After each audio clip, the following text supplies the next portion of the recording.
처음으로 인사드립니다. 안녕하세요, 청취자 여러분들. 재미난 사이다 사연을 들고 찾아온 저는 40대로 뷰티학원 원장직을 맡고 있는 여자랍니다. 문득 사건이 벌어졌던 계절이 돌아오니 가슴속 깊이 숨겨두었던 제 이야기를 풀어내보고 싶어서 이곳을 찾아와 사연을 올리게 되었습니다. 어떻게 보면 파란만장하고 어떻게 보면 한편의 코미디 영화 같았던 제 삶을 최대한 재밌게 풀어내보겠습니다.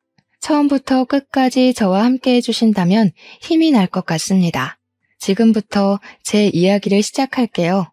저는 미용고를 졸업하고 메이크업과 네일아트 자격증, 피부관리사 자격증을 딴 뒤 10년이라는 세월을 현장에서 발에 땀이 나게 뛰며 굴렀습니다. 사실 이 직업이 꾸미기 좋아하는 사람들이 모여 일궈낸 일터라고 생각하실지 몰라도 정말 치열하고 누구보다 바쁘게 살아야 하는 직업이거든요. 유행에도 민감해야 하고 고객들이 원하는 니즈를 정확하게 파악해야 하고 거기다가 스몰 토크까지 완벽하게 해내야 하는 직업이죠. 쉽게 생각하고 뛰어들었다가는 제풀에 지쳐 꺾여나가는 사람이 한둘이 아니랍니다.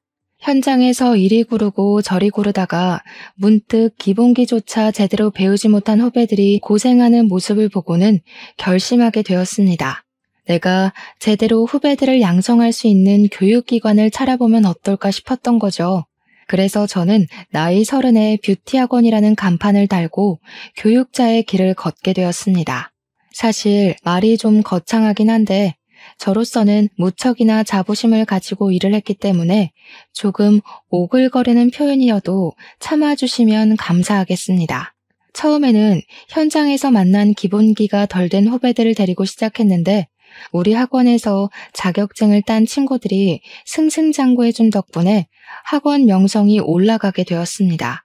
물론 제가 꼼꼼하게 가르치는 부분이 한몫하기도 했지만 운빨도 무시 못했죠. 작은 상가 건물 3층 한편에서 시작했던 학원이 지금은 강서구에서 건물 하나를 통째로 쓸 만큼 번창했습니다. 그러니 제가 얼마나 노력을 하고 잠을 줄여가며 일을 했는지 상상이 가시죠? 제가 자부심 충분히 느낄 만하지 않겠습니까? 이 자리까지 오기 위해 얼마나 노력을 했는지 지금 생각해도 책 5권은 쓸 수 있을 것 같습니다. 20살에 피부관리사 자격증을 따고 에스테틱에서 일을 했을 때 만난 진상들 이야기를 시작하면 벌써 책 1권 뚝딱 나오고요. 저한테 관리를 받고 뾰루지가 났다고 피부과 진료 비용 몇백만 원을 물어내라고 했던 김포에 사시는 40대 아주머니는 평생이 가도 기억할 것 같습니다. 제 마사지를 받고 어깨 뭉침이 풀리기는커녕 50견이 온 것 같다던 아주머니 또한 말이죠. 피부관리실에서 일을 하면서도 네일아트 자격증을 땄던 저는 네일아트 숍을 운영하다 망하기도 해봤습니다. 그 숍이 망했을 때는 정말 세상 모든 짐을 다 짊어진 사람처럼 우울증에 빠지기도 했어요. 벌었던 돈 탈탈 털어 차렸었던 숍이니만큼 빚도 생겨나서 미치는 줄 알았죠. 하지만 바로 메이크업 출장 일을 하면서 그 빚을 갚아나가기 시작했습니다. 돌잔치 출장 메이크업을 나가기도 하고 연예인들 메이크업도 했습니다. 이게 또 부르는 게 값인지라 돈은 쏠쏠하게 벌게 되었고 또 금방 갚고 학원까지 차릴 기반을 마련하게 되었습니다. 아무튼 제가 학원 원장 타이틀을 달고 후배들을 육성하게 된 지 몇 개월이 흘렀을 무렵 우연치 않은 기회에 남자 한 분을 소개받게 되었습니다. 제가 망했을 때는 주변 지인들도 다 떨어져 나가는 것 같더니 다시 학원을 운영하고 승승장구하게 되자 이런저런 연락이 많이 오더라고요. 쳐낼 사람은 쳐내고 정말 제 인생의 지인이라 생각하는 명명만 남겨두었던 터라 소개팅을 시켜준다는 말에 냉큼 알겠다고 했습니다. 아무튼 소개팅으로 만나게 된 그분은 사람이 매우 성실해 보였고 숙맥이긴 하지만 자기 일에 자부심이 있는 사람처럼 보였습니다. 그분이 하는 일은 크레인 기사였는데 처음에 저는 크레인 기사가 막노동하는 사람인 줄 알았거든요. 물론 제가 무지해서 일어난 오해였죠. 제 지인분께 어떻게 공사판에서 구르는 사람을 소개해주냐고 화를 내기도 했네요. 크레인 기사라는 게 상당한 기술이 필요한 직업이고 자격증 또한 따기 어렵다는 걸 알게 되고 나서는 진심으로 사과를 했습니다. 버는 돈도 꽤 되는 것 같고 무엇보다 살림이 성실하다는 것이 저의 마음을 사로잡았기에 연애를 시작하게 되었습니다. 2년 정도 연애를 한 뒤에 종착지인 결혼에 꼴이 나게 되었습니다. 그런데 결혼 준비 기간부터 약간 삐걱거림이 시작되었어요. 결혼을 하려면 제일 먼저 하는 일이 뭔지 다들 아시죠? 바로 상견례 말입니다. 프로포즈도 받았고 반지까지 나눠 낀 마당에 자꾸 예비 신랑이 차일피일 상견례 자리를 미루는 게 아니겠습니까? 분명 우리 집에도 인사를 다 드렸고 시댁에 가서 인사를 드리겠다고 하는데 자기네 집에는 인사를 드릴 필요가 없다는 말만 반복하더라고요. 아니 그게 말이나 됩니까? 결혼식을 올리겠다고 하는데 시댁에 인사를 드리러 갈 필요가 없다고 하니 수상하더라고요. 저한테 바로 상견례나 하자고 하면서도 날짜는 잡지 않고 시댁에 저를 숨기는 것 같은 기분이 들고 모든 일이 원점으로 돌아가는 것 같은 기분이었습니다. 오죽하면 예비 신랑에게 혹시 유부남이냐고 그래서 자꾸 인사를 시키지 않는 거냐고 물어보기까지 했습니다.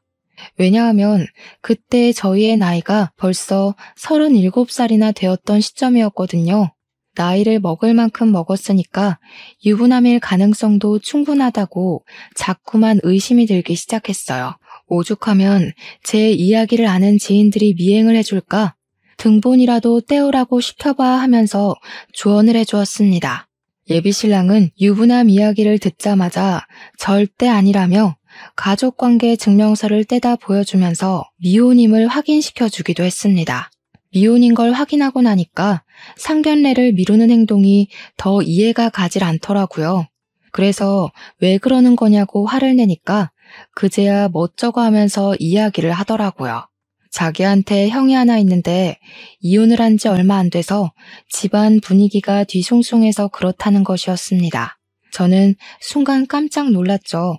계속 상견례 하자고 졸랐는데 친형이 이혼을 했다고 하니까요. 집안이 뒤숭숭하고도 남을 일이라서 제가 너무 아이처럼 보챈 건가 싶어서 미안하기까지 했습니다. 예비 신랑에게 아주버님이 이혼한 이야기를 물어보니까 말을 또 아끼더라고요. 무슨 비밀이 그리도 많은 건지 나 참. 또 그렇게 시간을 낭비하고 결국에는 제가 안 되겠다 싶어서 단판을 짓자고 했습니다. 시댁의 막무가내로 찾아가 인사를 드리기로 결심을 한 거죠. 가겠다고 말도 없었고 오라고 한 적도 없었는데 제가 양손 무겁게 선물을 사들고 다짜고짜 찾아가니까 시댁에서도 놀라셨습니다. 하지만 그것도 잠깐. 예비 시모가 저를 보고는 아이고 네가 우리 둘째랑 만나는 그 아가씨구나 하면서 반갑게 인사를 해주시더라고요. 시모 성격이 무척이나 털털해 보였어요. 오, 생각보다 나를 환대해주는 분위기구나 느낌이 좋다 싶어서 방긋 웃었는데 순간 저를 위아래로 쭉 훑어보시면서 스캔을 하시더라고요. 약간 쎄한 기분이 들 찰나에 저에게 그 옷 비싼 옷이냐고 슬쩍 물어보시더라고요. 그래서 아니라고 그렇게까지 비싼 옷은 아니라고 했더니 마침 잘 됐다면서 저녁 준비하려고 했는데 저보고 일손 좀 거들라고 하시더라고요. 순간 너무 당황해서 쓱 건네시는 앞치마를 받아버렸고 멀뚱히 있을 수가 없는 분위기가 되어버려서 체념을 하고 앞치마를 둘렀습니다. 싫은데요? 했다가는 당장 나가 할 것 같은 분위기였어요. 진짜예요. 등 떠밀려서 어영부영 시키는 일 하면서 저녁 준비를 돕고 있는데 안쪽 방에서 아주버님으로 보이시는 분이 나오시더라고요. 저를 한번 보고 시모를 한번 보더니 한숨을 푹 내쉬는 겁니다. 엄마, 내가 이런 짓 하지 말라고 했는데도 아직 정신 못 차리고 이러고 있어? 날선 말이 나오자 저는 잔뜩 긴장을 해서 그 둘 사이에 껴서 눈치를 볼 수밖에 없었습니다. 예비 시모는 순간 버럭하시면서 자기가 뭘 또 어쨌다고 그런 소리를 하는 거냐며 방이나 들어가 있으라고 아주버님한테 말씀하시더라고요. 근데 아주버님도 지지 않고 시모한테 큰 소리를 내는 겁니다. 왜 집에 인사하러 온 손님한테 앞치마를 입히고 일을 시키고 있냐고. 내가 그런 짓 하지 말라고 몇 번이나 이야기를 했는데 아직도 정신 못 차렸어? 아니, 얘가 하기 싫었으면 싫다고 했겠지. 군소리 없이 일 잘하고 있는 애한테 왜 그런 말을 하는 거니? 이게 다 내 탓이야? 얘, 네가 말을 좀 해봐라. 갑자기 시선이 저한테 모이게 되더라고요. 무슨 말을 해야 할지 몰라서 우물쭈물 눈치를 보고 있는데 아주버님도 저를 보면서 한 소리 하셨습니다. 손님으로 인사드리러 온 자리에서 밥 차리는 거 돕고 싶어요? 조용한 거 봐라. 잘하고 있는 애 괜히 들쑤시지 마. 얘도 입이 있는데 당연히 싫으면 싫다고 말을 하겠지. 예비 시어머니가 될 사람 앞에서 면전에 대놓고 싫다는 소리를 어떻게 하겠어? 며느리가 그럴 수 있는 존재라고 생각하는 것부터가 잘못된 거야. 앞치마 벗고 거실에서 TV나 보고 밥이나 먹고 가요. 손님으로 왔으면 손님 대접받고 가는 걸로 합시다. 그러면서 저한테 앞치마 후딱 벗으라는 눈짓을 하시길래 이때다 싶어서 바로 앞치마를 벗었습니다. 뒤에서 시모가 허 하는 소리가 들렸지만 일부러 무시하는 척하고 아주버님 따라서 거실로 발걸음을 디디는데 그제야 예비 신랑이 방에서 나오더라고요. 집에 오자마자 인사만 쏙 하고는 안방에 있는 시부랑 이야기한다고 들어가서 자리에 없었거든요. 예비 신랑은 이게 다 무슨 소란인가 하는 표정으로 멀뚱히 저랑 시모를 쳐다보고 있더라고요. 그러니까 아주버님이 제가 벗은 앞치마를 예비 신랑에게 던지면서 일을 시키고 싶으면 네가 직접 하라고 왜 예비 신부한테 일을 시키냐고 화를 내더라고요. 남편은 아무것도 모르는 채로 무슨 소리를 하는 거냐고 분위기가 왜 이렇게 삭막하냐고 헛소리를 하더라고요. 눈치가 없는 건지 진짜 모르는 건지 어벙하게 굴자 아주버님께서 예비 신랑을 향해 큰 소리를 내셨습니다. 이런 집구석이니까 내 와이프가 도망간 거야. 그걸 왜 몰라? 어떻게 인사드리러 처음 집에 온 사람한테 당당하게 앞치마를 들이미냐고. 손님이면 손님 대접을 해야지. 며느리가 종이야? 어? 그렇게 부려먹기만 하니까 내 와이프가 도망을 간 거라고. 내가 미리 알았으면 이런 일 없게 만들었어. 너 처신 똑바로 해. 그제야 저는 대충 아주버님이 이혼한 이유를 눈치껏 알게 되었습니다. 시모가 전 형님께 시집살이를 아주 혹독하게 시킨 모양이었더군요. 툭하면 불러내서 이거 해라 저거 해라는 기본이고 마트에서 장을 보는 일까지도 모조리 시켰다고 하더라고요. 다른 집 며느리들은 생일이라고 이거 해준단다. 어버이날이라고 해외여행 보내준단다 하면서 비교까지 해가면서 구박을 하고요. 그래도 시자가 붙은 사람이라 대접을 해야 된다고 생각했던 착한 병 말기 전 형님은 처음에 이것저것 요구하는 거 하나하나 비 맞춰주고 했대요. 나중에 제풀에 지쳐서 더는 이렇게 못 살겠다고 정신병 걸릴 것 같다고 이혼만 해달라고 울고빌고 빌어서 아주버님도 사건의 전말을 알게 됐다고 하더라고요. 그래도 꽤 열렬하게 사랑했던 사람이라 그런지 아주버님은 이혼의 충격에서 벗어나지 못했고 한동안은 술독에 빠져 살았다고 하더라고요.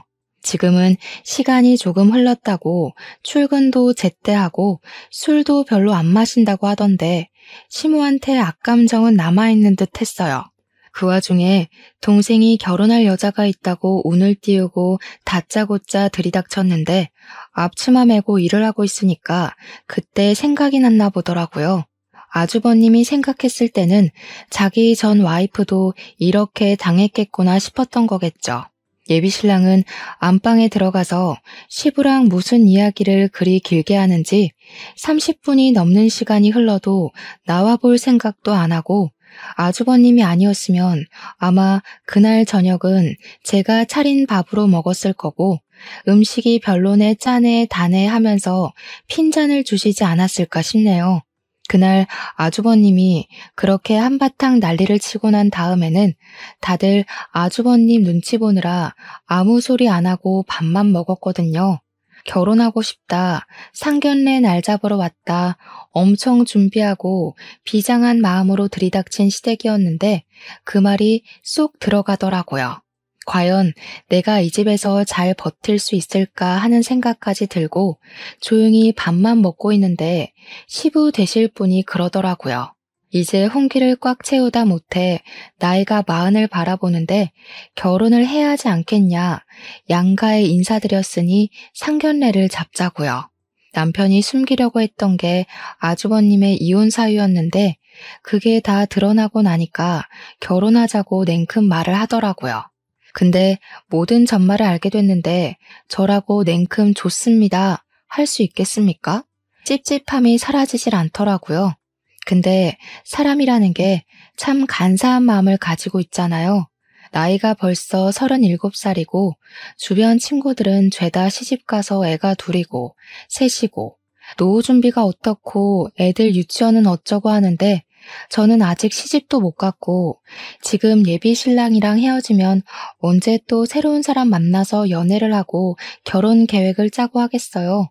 나이가 죄라는 말이 사무치게 새겨지더라고요. 이 나이에 남자를 만날 수 있는 곳이 널린 것도 아니고 제가 뭐 클럽을 가서 헌팅을 하겠어요? 뭘 하겠어요? 결혼정보업체에 가입을 하자니 금액도 금액이고 거기 있는 사람들 죄다 하자 있는 사람들이라고 말도 많잖아요.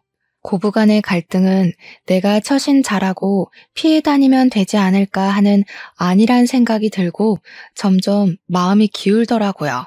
그래서 결혼하겠다, 상견례 날짜를 잡자 하게 된 거죠. 막상 걱정했던 상견례 자리는 꽤 훈훈한 분위기로 이어졌어요. 시모가 가끔 가다 핀트에 어긋나는 말들을 뱉어서 싸해진 분위기가 몇 번 있었던 걸 제외하면 시부는 꽤 괜찮은 사람이었습니다. 시모가 우리 부모님한테 그러더라고요. 자기네들은 노후 준비 다 되어 있고 모아둔 재산도 꽤 되는데 사돈댁은 어떠냐고요. 우리 아들, 그러니까 예비 신랑이 벌어오는 돈으로 노후 준비할 생각하시는 거 아니죠? 하면서 무례하게 굴었습니다. 그 말에 우리 부모님도 무척 당황해하셨죠. 절대 아니라고 노후 준비하고 있고 아이들 걱정할 일 없을 거라고 딱 잘라 선을 그었습니다. 근데 그 말을 하시면서 우리 아버지께서 기분이 좀 상하신 것 같더라고요. 시모가 눈치도 없이 거기서 노후 준비를 아직도 하고 있으신 거냐고 늙어서 고생하시네요 했거든요. 아버지께서 딱 잘라서 아직 정정하기도 하고 일은 할 수 있을 때까지 쉬지 않고 할 생각이라고 이야기를 하니까 시모가 늙어서 여행도 다니고 해야지 하는 겁니다. 저는 분위기를 수습하고자 괜히 하하호호 웃었고 아주버님은 정색하며 밥만 드시고 계셨죠. 시모는 촐싹대는 걸 멈추지 않았습니다. 우리 부모님께서 불편해하는 기색을 보이는데도 눈치 없는 예비신랑은 분위기 파악도 못하고 결혼 이야기만 떠들고 있더라고요. 예단이니 예물이니 신혼여행은 어디가 좋을 것 같고 식장은 여기가 좋겠더라 하면서요. 근데 거기서 시모가 신혼집 이야기를 꺼내면서 아주버님이 살던 집에서 신혼생활하면 되겠다고 거기가 시부모님 명의 아파트라고 하더라고요. 우리 부모님은 아주버님이 이혼한 걸 몰랐던 터라 그럼 사돈은 어디 가서 사는 거냐고 하니까 시모가 주책맞게 떠들었어요. 지금 큰아들은 우리랑 같이 살고 있어요. 얘가 이혼을 했거든요. 아주버님이 그 소리에 처음으로 무표정한 얼굴을 지우고 인상을 팍 쓰면서 숟가락을 내려놓았어요. 분위기가 점점 이상해지자 우리 부모님께서도 수습하신다고 상심이 크시겠다고 위로의 말을 꺼냈습니다. 근데 시모가 거기서 적당히 하고 멈췄어야 했는데 한 발 더 나아간 거죠. 며느리가 좀 이상한 애였어요. 내가 뭘 어쨌다고 이혼을 하겠다고 그 난리를 쳐댔는지. 아휴, 우리 큰아들이 하루라도 빨리 좋은 여자 만나서 재혼을 좀 해야 하는데. 나중에 혼처 자리도 좀 알아봐 주시고 해주세요. 우리 부모님은 황당해하시고 아주버님은 짜증이 솟구쳤는지 한숨 쉬다 화장실 간다고 나가시고 예비신랑만 머리에 꽃밭이 가득 찼는지 맞아 하면서 맞장구 치고 있더라고요. 상견례 자리가 어영부영 끝이 나고 인사를 드리고 집으로 돌아오는데 우리 부모님이 엄청 찝찝해 하시더라고요. 진짜 그 집에 시집가도 되겠냐고 몇 번이나 물어보시면서도 노처녀 딸내미 빨리 시집 보는 게 더 먼저라고 생각이 드셨나 봐요. 결국 큰 반대 없이 결혼식 날짜를 정하게 되었고 한복의 드레스에 준비해야 하는 필수 건들은 전부 준비를 했습니다. 우리 부모님께서도 늦음하기 시집가는 딸내미 남들보다 더 차려입으면 차려입었지 덜하진 말자는 주의로 준비를 해주셨어요. 패백은 요즘 돈이 안 된다고 다들 하지 않는 추세라던데 우리 시부모님은 패백 무조건 해야 된다고 박박 우기셨습니다. 웨딩 플래너도 패백을 한다고요? 요즘은 잘 안 하는데 하면서 넌지시 말리는 분위기였지만 시모가 해야 한다는데 어쩌겠어요. 결혼식 당일에는 정말 신부 입장을 어떻게 했는지 기억도 나지 않고 주례사 말씀이며 뭐며 기억나는 게 하나도 없었거든요. 그만큼 정신도 없고 바쁘기도 했고요. 근데 딱 하나 패백만큼은 확실히 기억이 나더라고요. 친척들 많으니까 패백하면 돈 봉투 좀 받을 거라고 후원장담을 하시더니 끽해봐야 셋, 넷 정도 오셔서 절 받으시더라고요. 다른 친척분들은 패백은 무슨 패백이야 하시면서 이미 밥 드시러 사라지고 없었습니다. 당연히 인원이 적으니까 절값도 아주 조금 받았죠. 시부모님이 꽤 주실 거라고 돈 봉투 두둑하게 준비한 것 같다고 남편이 이야기를 했는데 개뿔. 100만 원도 아니고 50만 원도 아니고 20만 원 넣으셨더라고요. 다른 친척분들 절값 봉투까지 합쳐서 50만 원 받았습니다. 저희한테 신혼여행 가서 요긴하게 쓰라고 생색은 다 내시더니 신혼여행 가서 괜찮은 디너 한 끼 먹었더니 모자라더라고요. 아무튼 신혼여행 잘 갔다 와서 선물까지 시댁 친정에 싹 나누고 지인들 만나서 감사 인사 전하고 이제 신혼 시작이다 했는데 말이죠. 글쎄 신혼여행에서 허니문 베이비를 갖게 된 거 아니겠습니까? 신혼은 건너뛰고 바로 육아전쟁에 돌입해야 하는 거예요. 그래도 나이가 벌써 37살인데 하루라도 빨리 아이를 가지는 게 좋겠다는 양가의 바람대로 애가 생기긴 해서 다행이라고 생각하긴 했어요. 시험관을 해야 하지 않을까 고민했었는데 자연 임신으로 생겼다니 꿈만 같았죠. 저는 만사까지 일을 할 생각이긴 했지만 태교에도 집중하고 싶었기 때문에 일을 조금 줄이기로 했습니다. 보통 다른 학원들은 무늬만 원장인 경우가 많은데 저는 직접 강의도 하고 시험 대비반을 집중적으로 봐주고 있었거든요. 태교에 집중하고 싶은 마음에 부원장인 친구에게 양해를 구하고 제가 꼭 해야 하는 강의를 제외하고서는 일을 좀 줄여나가기 시작했습니다. 다행히 수강생들도 제가 임신을 했다고 하니 너무 축하한다며 배려를 해주었습니다. 그러다 보니 여유가 생기기도 했고 남편이 크레인 기사로 일을 하고 있었기에 비가 오는 날에는 일을 하지 못해서 장마철은 내리쉬곤 했거든요. 때마침 여름 끝물에 장마가 시작되어서 같이 영화도 보러 다니고 못다한 데이트도 즐기고 있었는데 어느 날 갑자기 시모에게 연락이 온 겁니다. 그날은 우리 부부가 출산하고 나면 제대로 된 데이트도 못 즐길 게 뻔하니까 임신 기념으로 호캉스를 가자고 한 날이었어요. 호텔에 1박 1정으로 먹고 자고 하면서 수영도 하고 도심을 즐기자고 한 날이었죠.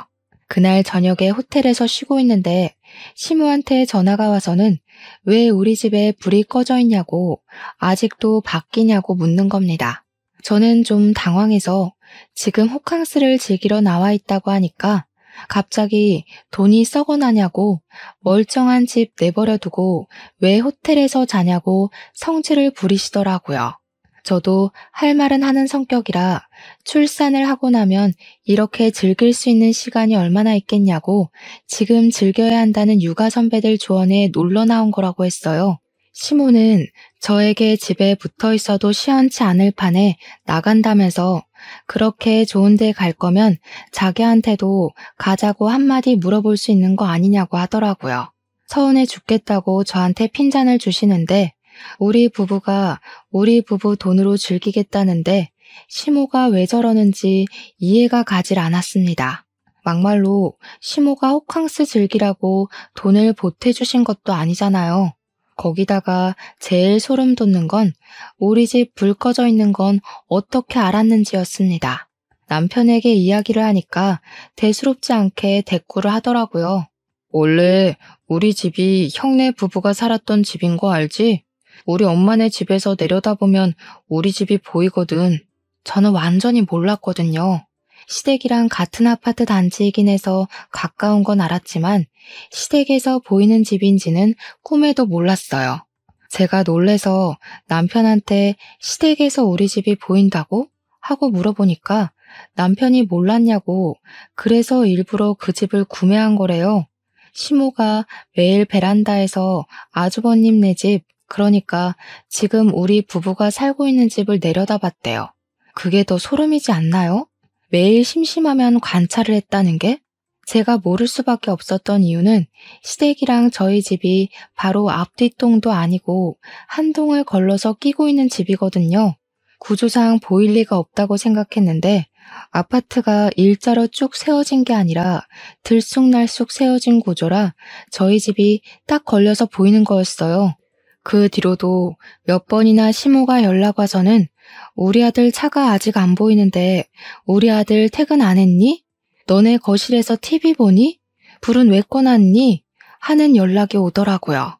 제가 시모한테 오죽하면 우리 집 좀 그만 쳐다보라고 소름 돋는다고 이야기를 했죠. 시모가 오히려 저한테 어이가 없다는 말투로 엄마가 아들 집 좀 본다는데 말버릇이 그게 뭐냐고 혼쭐이 나야 정신을 차리겠냐고 하더라고요. 임신해서 진짜 너무너무 스트레스를 받았습니다. 제가 일을 줄였다고 했잖아요. 그 사실을 알게 된 시모가 허구한 날 저를 시댁으로 불러내기 시작했습니다. 아주버님이 알면 화낼 게 분명하니까 출근해서 없는 시간대에만 저를 불러서 배가 슬슬 나오기 시작한 저를 부려먹기 시작했습니다. 어느 날은 이불을 빨아보자고 불렀다며 임신해서 너무 집에만 있으면 안 된다고 하면서 이불을 밟으라고 하질 않나. 생전 안 해먹던 김치를 담그자고 하질 않나. 배가 나와서 쪼그려 앉아있기도 힘든데 다리 퉁퉁 부어가며 그 짓을 했다니까요. 하다 안 되겠다 싶은 마음에 시댁으로 부를 때마다 배가 아파서 못 가겠다고 집에서 쉬어야겠다고 강짜를 부렸습니다. 그러면 포기할 줄 알았더니 집으로 찾아온 거 있죠? 저한테 집안 꼴이 이게 뭐냐면서 잔소리를 해대는데 짜증이 확 나더라고요. 저도 막 나가야겠다 싶어서 소파에 드러누워서는 어머님이 오신 김에 청소 좀 해주시라고 이불도 빨아주시고 커튼도 빨아주세요 했죠. 그랬더니 어디 며느리가 누워서 시모를 시켜먹냐고 가정교육을 그렇게 받았냐고 하는 거예요. 우리 부모님은 부당한 거 참지 말라고 가르쳐 주셨어요. 제가 다른 놈 씨를 뵌 것도 아니고 어머님 손주 품고 있는데 왜 이것저것 못 시켜서 안달난 사람처럼 구세요? 네가 다른 놈 씨를 뵐 수도 있지. 바깥에서 강의한답시고 맨날 밖으로 싸돌아다니지 않았니? 네가 학원을 갔는지 다른 놈이랑 바람을 피웠을지 내가 어떻게 알아? 너 말 잘했다. 애 낳고 나면 바로 유전자 검사부터 할 거니까 그런 줄 알아. 순간 머리가 띵해지면서 내가 지금 무슨 소리를 듣고 있는 건지 이런 취급을 받으면서 내가 살아야 하나 싶더라고요. 이런 오해가 쌓일 만도 한 게 사실은 시모가 하도 우리 집을 들여다보면서 감시를 해대길래 남편이랑 저랑 밖에서 나가노라도 아닌 척 했었거든요. 남편은 일부러 거짓말로 야근 중이야 하고 저는 불 끄고 자고 있어요 하면서요. 근데 시모가 그걸 일일이 다이어리에 체크를 하고 기록을 해둔 게 아니겠어요? 소름이죠. 날짜를 줄줄 부르면서 이 날짜에는 우리 아들이 야근을 했고 저는 불 꺼놓고 집에 없었던 날이고 하는데 와 미치겠더라고요. 내가 너 바람난 거 다 알고 있어. 내가 오죽하면 날짜까지 체크를 했겠니? 우리 아들 상처받을까봐 그동안 쉬쉬하면서 비밀로 했는데 이렇게 터트린 거 잘 됐다. 뱃속에 애 유전자 검사하는 거다 꼭 후회하지 않으시겠어요? 어머님이 뱉은 말 꼭 지키세요. 저도 당당하고요. 어머님 아들 자식 맞으면 앞으로 애 못 볼 줄 알아요. 참나, 어디 바람 피우고 나한테 성질을 부려? 기다릴 것도 없다. 당장 이혼시키는 수가 있어? 왜 형님이 이혼해달라고 울고불고 빌고 도망갔는지 알 것 같아요, 정말. 감시당하는 거 정신병 걸릴 것 같아서 더는 안 되겠어요. 저는 더 이상 이렇게 못 살아요. 저도 강력하게 제 의견을 피력하니까 시모도 굽히지 않는 제 모습에 열이 받았는지 남편한테 바로 전화를 걸어서는 너 당장 이혼해 하고 소리를 질렀습니다.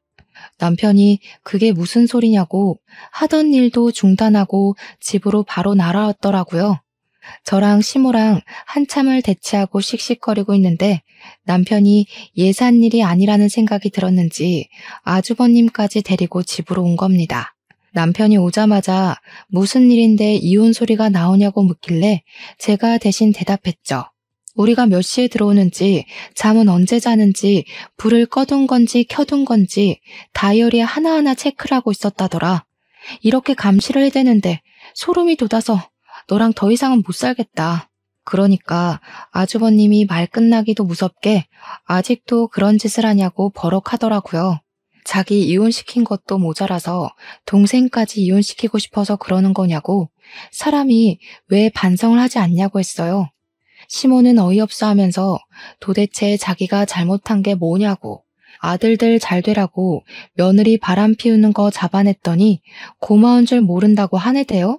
근데 더 황당한 건 우리 남편이 저를 쳐다보면서 너 바람 피워? 라고 하는 겁니다.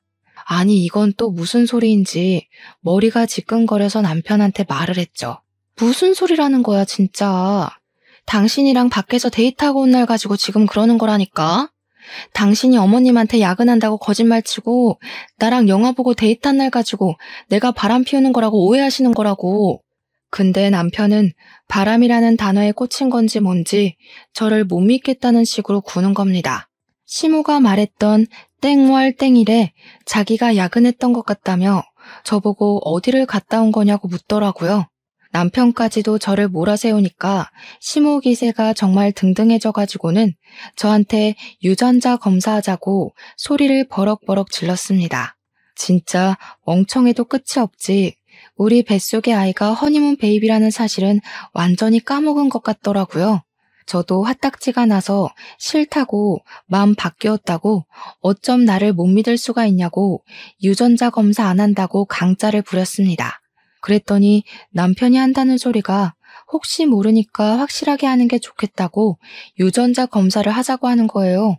저한테 좋은 게 좋은 거 아니냐고, 친자가 맞으면 좋은 거고 아니면 이혼하면 되지 않냐고 저를 설득하는데 순간 제가 완전히 부정당하는 기분이 들었습니다. 오죽하면 아주버님까지도 남편을 정신 나간 놈처럼 바라보더라고요. 제가 결국 제 풀에 지쳐 이혼하자고 짐을 싸서 친정으로 가겠다고 했어요. 그러니까 시모가 적어보라고 회피하는 게 완전히 여우라고 손가락질을 하더라고요. 쫄리니까 도망가는 거 아니냐고 저를 몰아세우는데 눈물이 다 날 것 같았습니다.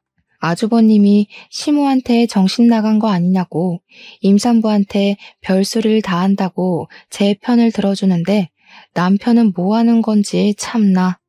그날로 친정에 짐 싸들고 가버리고 이혼하자고 서류를 남편에게 보냈더니 노발대발하면서 절대로 이혼을 못 해주겠다는 겁니다. 친정에서 푹 쉬고 마음 정리하고 돌아오라고 이야기를 하는데 도대체 제가 정리할 마음이 뭐가 있겠냐고요. 유전자 검사 의향을 가지고 돌아오라는 소리밖에 더 되겠습니까? 참 불행하게도 제가 스트레스를 너무 많이 받았는지 글쎄 아이가 조산으로 태어나게 되었습니다. 소위 말하는 팔싹둥이로 10개월을 다 품지 못하고 8개월 만에 아이가 태어나게 된 것이죠. 바로 인큐베이터로 아이는 들어가고 저는 병원에 몸져 누워서 끙끙 앓고 있는데 시모랑 남편이 왔더라고요. 이것 봐.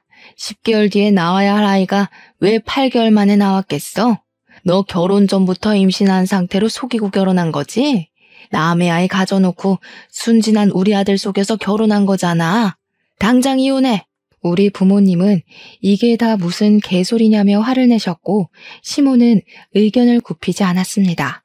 대판 싸우는 와중에 남편이 저를 싸늘하게 쳐다보는데 진짜 실망을 더할 수도 없겠더라고요. 저는 그냥 지쳐서 도장을 찍어주었고 이혼 서류를 제출하게 되었습니다. 제가 38살의 나이로 출산을 하게 되면서 아이가 태어난 다음에 이혼을 하게 된 터라 출생신고를 먼저 하게 되었습니다. 남편이 자기 자식이 아닐 수도 있는데 왜 자기 자식으로 호적에 올려야 하냐면서 난리가 난 거죠. 제가 지쳐서 네 자식 맞는다고 유전자 검사해주겠다고 하니까 남편이 그런 것도 다 조작할 수 있는 거 아니냐고 콧방귀를 끼대요. 제가 콩 심은 데 콩 나고 팥 심은 데 팥 난다고 이야기를 해줘도 들을 것 같지 않아 보였습니다. 나라법이 그런데 어쩌겠냐고 네 자식 맞으니까 인정하라고 몇 번을 이야기를 해도 듣질 않더라고요. 조리원에서 몸조리를 하고 친정에 돌아와 독박 육아를 시작했는데 시댁에서는 그때까지도 자기네 자식인지 아닌지도 모르는 마당에 왜 자기네 성을 따라야 하는 거냐고 하더라고요. 호적에 어떻게든 한번 올려보겠다고 이혼을 미루고 미룬 거 아니냐고 화를 내는데 진짜 이 사람들이랑 무슨 이야기를 하나 싶었습니다.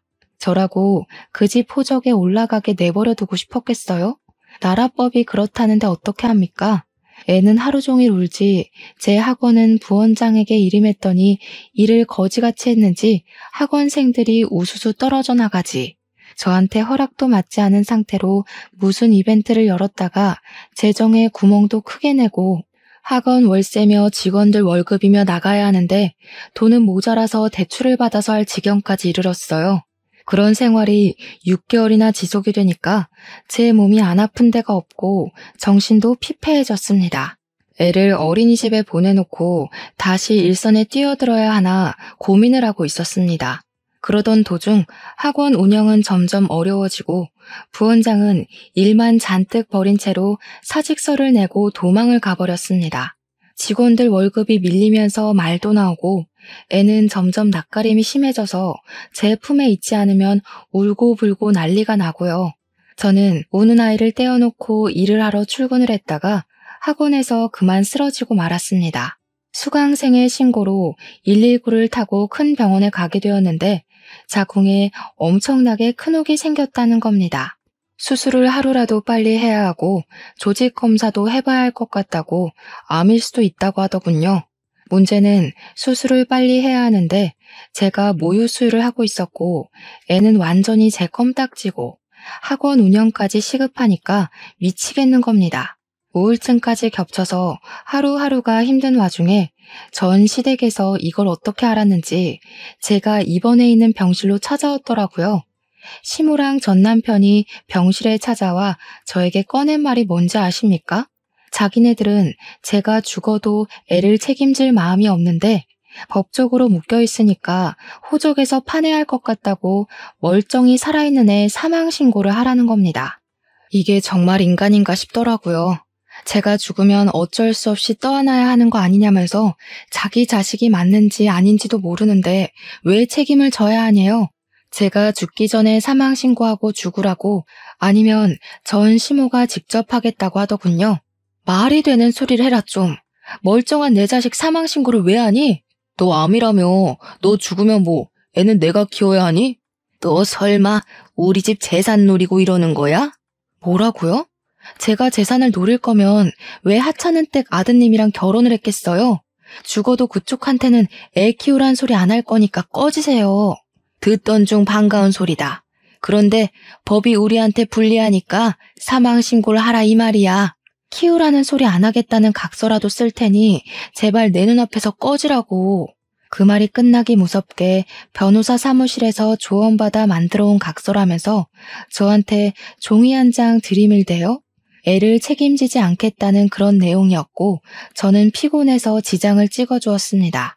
어길 시에는 애 사망신고에 동의하겠다는 내용이었습니다. 저는 친정 부모님의 도움으로 수술을 무사히 마칠 수 있었고 3개월 동안 꾸준한 회복을 거쳤습니다.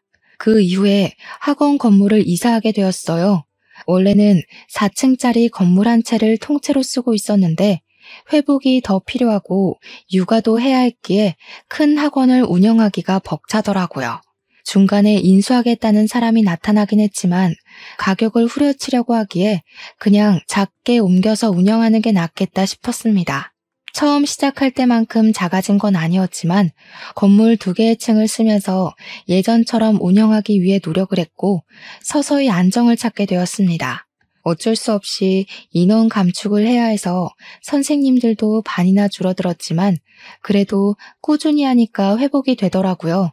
그렇게 한 3년이라는 세월이 흐르고 기반도 튼튼히 잡았고 혼자 아이 하나 키우기에 부족함 없을 만큼 돈도 벌게 되었습니다. 아이는 어린이집에 다니게 되었고 제 자궁에 있던 혹은 다행스럽게도 암은 아니어서 잘 제거가 되었고 추적 검사를 하는 걸로 마무리가 되었습니다. 삶의 안정이 찾아왔구나 하는 찰나 3년 만에 전 시댁에서 연락이 온 겁니다. 전 남편이 뜬금없이 우리 아이는 잘 있어? 하고 연락이 왔는데 이게 무슨 소린가 싶었죠. 네 애 아니라고 부정할 때는 언제고 이제 와서 우리 아이 타령이냐고 했더니 글쎄 자기 오갈 곳이 없다면서 며칠만 재워주면 안 되겠냐는 거예요. 이게 웬 개소리냐 전화 끊어라 하니까 자기 이야기 좀 들어달라고 하더니 한참을 울더라고요. 알고 보니까 시모의 취미생활 중 하나가 쑥뜸을 뜨는 것이었거든요. 몇 개월 전에 어느 날과 다름없이 쑥뜸을 뜨고 잠이 들었는데 자기도 모르게 뒤척거리다가 이불에 뜸 하나가 덜렁 떨어진 겁니다. 무슨 일이 일어나는지도 모르고 매캐한 쑥향기 속에서 자고 있던 시모는 불이 난 것도 몰랐대요. 당연히 시모는 그 집에서 탈출을 못해서 장례를 치르게 되었고요. 불이 번지고 번져서 시댁을 홀라당 태워먹은 것도 모자라서 시몬의 집 주위 가구들까지 죄다 불이 옮겨 붙은 겁니다. 다행히 오전 시간이라 빈집이 많아서 사상자는 시모 말곤 없었는데 신고도 그만큼 늦어지는 바람에 피해가 장난이 아니었던 거죠. 화재보험으로 처리를 해도 물어줘야 할 빚이 어마어마하게 생긴 겁니다. 전 남편의 시부는 오갈 곳이 없어지고 빚이 생겨서 그거 갚으러 다니느라 가진 거 다 팔았는데도 부족해서 막노동을 뛴대요.